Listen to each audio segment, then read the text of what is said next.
Hello everyone, तो हम अपनी इस पूरी सीरीज़ में कवर कर रहे होंगे डीएसए।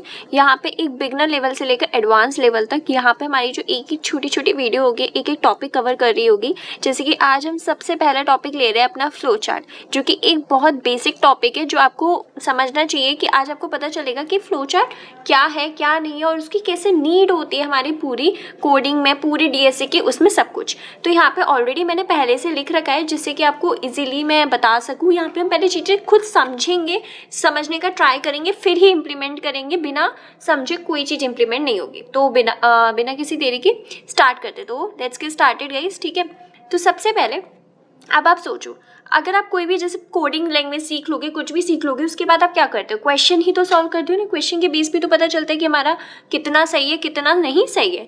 तो सबसे पहले हम क्या करते हैं, अगर कोई भी क्वेश्चन दे दिया, लेट सपोज आपको क्वेश्चन दे दिया कि आपको 2 इनपुट लेने हैं यूजर से, एंड बेसिक क्वेश्चन है, ठीक है, आपको 2 इनपुट लेने हैं यूजर से और फिर उसको आपको सम प्रिंट करवाना है। तो आप क्या करोगे? इस क्वेश्चन को देखने से पहले सबसे पहले रीड दैट क्वेश्चन, उस क्वेश्चन को आप रीड ही तो करोगे और उसके बाद क्या करोगे? Understand that question. अब आपने पहले क्वेश्चन रीड कर लिया, अब आप उस क्वेश्चन को समझ रहे हो कि बेसिकली हमसे क्वेश्चन ने क्या बोला, आपको 2 इनपुट लेने हैं यूजर से और फिर उसका आपको सम प्रिंट करवाना है। ठीक है, अब हमने क्वेश्चन समझ लिया। अब हम बोल रहे हैं इनपुट में क्या दे रखा है कि आपको 2 नंबर लेने हैं यूजर से। तो हमारा जो ये हमें क्या बोल रखा है कि सिर्फ 2 नंबर है, यानी कि आपका इनपुट हो गया। अब है फ्लो चार्ट।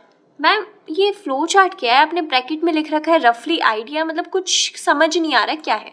कोई बात नहीं, आगे चल के मैं भी डिस्कस करेंगे। फ्लो चार्ट के बाद 5th वन हो गया इम्प्लीमेंटेशन। फ्लो चार्ट वगैरह सब रेडी है, आपका रफली आइडिया, अब हम उसको इम्प्लीमेंट कर देते कोड के फॉर्म में। अरे मैम चलो ठीक है, ये 3 तो स्टेप्स क्लियर हो गए, 4th आपने बताया नहीं और 5th वाला तो उसके बाद ही आएगा। ठीक है, तो भाई चलो पहले बताती हूँ मैं आपको फ्लो चार्ट होता क्या है। तो मैंने यहाँ पे लिख भी रखा है, फ्लो चार्ट क्या है? It just a diagrammatical representation of a program बोलो या फिर कोड, आपके कोड की डायग्रामेटिकल रिप्रेजेंटेशन होता है। अब डायग्रामेटिकल रिप्रेजेंटेशन कैसे? अब जैसे कि आपने अभी हमने एग्जांपल लिया था कि हमें यूजर से 2 इनपुट लेने हैं और उसका सम प्रिंट करवाना है, कहा था मैंने।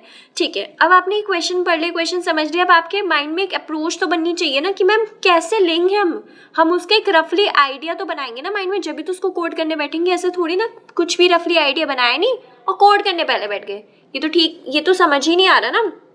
तो हम सबसे पहले उसका फ्लो चार्ट क्या है? डायग्रामेटिकल रिप्रेजेंटेशन प्रोग्राम, यानी कि हम फ्लो चार्ट हम किसी डायग्राम के जरिए उसको समझने का ट्राई करेंगे। अब जैसे डेफिनेशन से क्लियर हो रहा है कि फ्लो चार्ट में कुछ डायग्रामेटिकल यानी कि कुछ तो डायग्राम वाइग्राम का खेल है मैम। ठीक है, तो मैंने बोला कि हाँ भाई फ्लो चार्ट के कुछ कंपोनेंट्स होते हैं। अब हम उस कंपोनेंट्स को पढ़ेंगे कि क्या क्या है।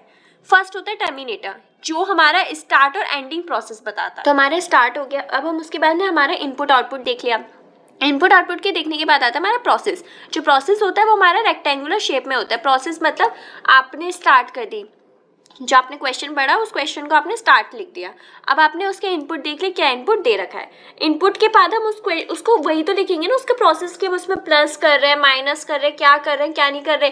तो ये हमारा जो है प्रोसेस किस में आ जाएगा? एक रेक्टेंगुलर शेप में आ जाएगा। फिर क्या होता है, कुछ आपको क्वेश्चन में ना डिसीजन बनाने पड़ते हैं, मतलब चॉइसेस होती है आपके। अब चॉइसेस कैसी कि क्वेश्चन में बोल दिया अगर आपके पास पेन है तो आप यस लिखो, अगर आपके पास टॉफी है तो आप नो लिख दो।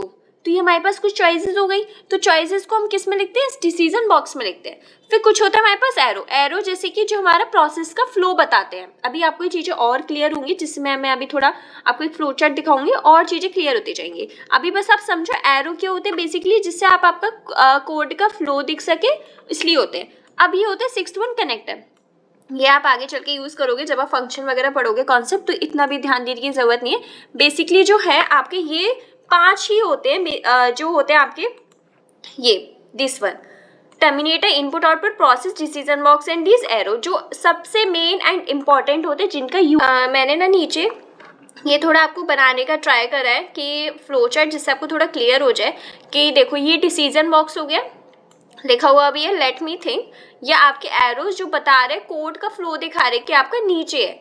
अब आपको और अच्छे से क्लियर हो जाए इसके लिए मैं आपको एक फ्लो चार्ट दिखाती हूँ, वो भी दिखाऊंगी एक क्वेश्चन करने के बाद, क्योंकि और आपको क्लियर हो जाएगा कि क्या है क्या नहीं है। ठीक है, अब एक हम फ्लो चार्ट पढ़ लिया, एक बेसिक टर्म पढ़ लो, स्यूडो कोड क्या होता है। सीडो मतलब क्या होता है, हमने पहले भी पढ़ा होगा 11th में बहुत ही केमिस्ट्री में, या फिर 11th की केमिस्ट्री में सीडो वर्ड यूज हुआ है, या फिर आपने बहुत पहले से भी सुन रखा होगा। सीडो का मतलब होता है फॉल्स, मतलब गलत, धोखा नहीं बोलूंगी, गलत चीज होती है। सीडो मतलब गलत, कोड मतलब तो कोड, यानी कि गलत कोड नहीं भाई। सीडो कोड क्या होता है? It's a way of representing your code. ये एक तरीका होता है आपके कोड को रिप्रेजेंट करने का, रफली आइडिया। फॉर एग्जाम्पल ले लो, जैसे आप हो C++ जानते हो लैंग्वेज, ठीक है, और आपका जो फ्रेंड है वो जावा जानता है। अब दोनों को एक क्वेश्चन दिया गया कि भाई 2 इनपुट ले रहे हैं यूजर से और उसको प्रिंट करवाओ, ठीक है। तो आप क्या करोगे? आप C++ की लैंग्वेज में लिखोगे कोड, और आपका जो फ्रेंड है वो जावा की लैंग्वेज में कोड लिखेगा। अगर बाय सम हाउ अब आपके बीच में एक तीसरा फ्रेंड बैठा है, ठीक है, अगर तीसरा भी नहीं, आप अपना कोड दिखाने जाओगे, कुछ एरर आ गया, बोलो आप अपने फ्रेंड से, भाई तू तो मेरा दोस्त है यार, देखियो क्या एरर आ रहा है, तो बोलेगा यार मैम मुझे क्या पता, मुझे थोड़ी ना तेरी लैंग्वेज आती है। अब एरर नहीं आ रहा, ठीक है, चलो ये भी ठीक है। अगर आपका कोई तीसरे जने को आपको अपना कोड समझाना है, आप कैसे समझाओगे अगर उसको वो पर्टिकुलर लैंग्वेज नहीं आती? तो हम एक रफ रिप्रेजेंट कर सकते हैं अपने कोड को by the way of English, मतलब इंग्लिश के तरीके से एक रफली आइडिया देके। जैसे कि हम बोल दें कि भाई हमने सबसे पहले ना स्टार्ट करा है कोड को, फिर हमने 2 इनपुट लिए थे यूजर से, फिर हमने उसके बाद उनको वो सम करवाया था पहले A+B, फिर हमने उसको प्रिंट करवा दिया, फिर हमने प्रोसेस खत्म कर दी, ये हुआ है, ठीक है। तो अब आप बोल दो कि एक सामने वाले को जिसको कोडिंग लैंग्वेज नहीं आती, वो तो उसको पता चल गया कि अच्छा भाई ये है, ये बोलना चाह रहा है। तो pseudo code is just nothing, it's a way of representing your code, it's a रफली आइडिया। ओके गाइस, तो अब हम एक क्वेश्चन देख लेते हैं। अभी हमने यहाँ पे आपका फ्लो चार्ट समझ लिया, फ्लो चार्ट के कंपोनेंट समझ लिया, फ्लो चार्ट एक बना के भी देख लेते हैं। अब है पहला question, draw a flow chart of a sum of a 2 number. आपको 2 नंबर का फ्लो चार्ट बनाना है और आपको सम ना प्रिंट करवाना है, ठीक है। तो जो मैंने आपको बताया, सबसे पहले आप स्टार्ट कहाँ से करोगे?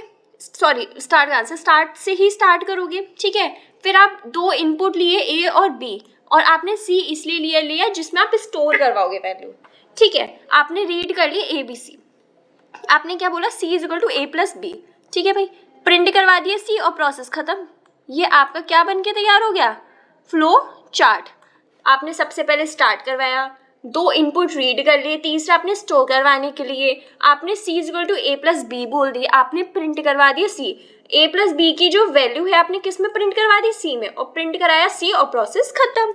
अब आपको और अच्छे से क्लियर हो जाए, ये देखो गूगल पे भी सेम मैंने सर्च कर रखा था, draw flow chart displaying the sum of 2 numbers. आपने क्या किया? पहले स्टार्ट किया, फिर आपने 2 इनपुट रीड करे, आपने सम में वो A+B स्टोर करवा दिया, फिर सम प्रिंट करवा और प्रोसेस खत्म। वही मैंने बोला आपसे, स्टार्ट 2 रीड, सम को आपने उधर A+B को C में आपने स्टोर करवाया, सम प्रिंट करवाया, प्रोसेस खत्म। ओके, होप सो आपको ये क्लियर हो। नेक्स्ट क्वेश्चन, हम अपनी सीरीज को, जैसे मैंने बोला, हम अपनी एक वीडियो में एक कंसेप्ट क्लियर कर रहे होंगे, तो मैंने यहाँ पे आपको इस वीडियो में फ्लो चार्ट और स्यूडो कोड दोनों चीज़ समझा दी है। हम अपनी अब एक क्वेश्चन मैंने आपको करके भी दिखा दिया फ्लो चार्ट के ऊपर। अब नेक्स्ट क्वेश्चन है जो आपको घर पे करना है, क्योंकि आप जब तक खुद ट्राई नहीं करोगे ना तो आपको चीज़ समझ नहीं आएगी। एटलीस्ट एक बार ट्राई करो, स्टार्टिंग में गलती होगी और गलती से ही हम सीखेंगे, ठीक है। Draw flow chart of a simple interest. आपको फ्लो चार्ट बनाना है किसका? सिंपल इंटरेस्ट का। सिंपल इंटरेस्ट का आपको फॉर्मूला पता है क्या होता है? P × R × T/100। तो आपको क्या करना होगा? स्टार्ट करना होगा, कुछ इनपुट रीड करवाने होंगे, फिर आपको कुछ उसमें वैल्यू स्टोर करवानी होगी, वो लिखना होगा, फिर आपको वो वैल्यू प्रिंट करवानी होगी, प्रोसेस खत्म। एग्जैक्ट सेम इसी की तरह है, थोड़ा सा दिमाग लगाना, हो जाएगा। अगर नहीं होगा तो हम अपने जो नेक्स्ट लेक्चर होगा हम उसमें इसका आंसर डिस्कस करेंगे, और कम से कम 10 फ्लो चार्ट और डिस्कस करेंगे, जिससे आपके अच्छे से उस पर ना ग्रैब बन पाए, अच्छे से कर सको। तो हमने अपनी इस वीडियो में आपको क्या समझाया है, ये मैं और छोटा कर देती हूँ, कुछ ज़्यादा ही छोटा हो गया। आज हमने बोला कि बेसिक चीज़ समझाई, एनालाइज करवाया, फिर हमने आपका फ्लो चार्ट की डेफिनेशन समझाए, फ्लो चार्ट के कंपोनेंट समझाए, एक ट्राई करा फ्लो चार्ट दिखाने का, बल्कि दिखा भी दिया, स्यूडो कोड बताया क्या होता है, फिर आपको एक फ्लो चार्ट भी प्रिंट करके दिखा दी सम ऑफ 2 नंबर का, एक होमवर्क दिया। और अपनी नेक्स्ट वीडियो में हम कम से कम 10 फ्लो चार्ट करेंगे, जिससे आपके उस पर बहुत अच्छे से कमांड बन जाए। फिर हम अपने सेकंड कॉन्सेप्ट कूदेंगे, मतलब कूदेंगे नहीं, जाएंगे, ठीक है। तो अगर आपको कोई भी प्रॉब्लम हो, इसमें पूरे लेक्चर में कुछ भी समझ नहीं आया हो, कहीं भी इशू हो रहा हो, तो आप नीचे कमेंट सेक्शन में बता देना, मैं आपके सारे डाउट्स वहाँ क्लियर कर दूंगी। बाकी अगर आपको और अच्छी लगे वीडियो तो आप बताइएगा। बाकी मिलते हैं नेक्स्ट वीडियो में। जब तक बाय बाय।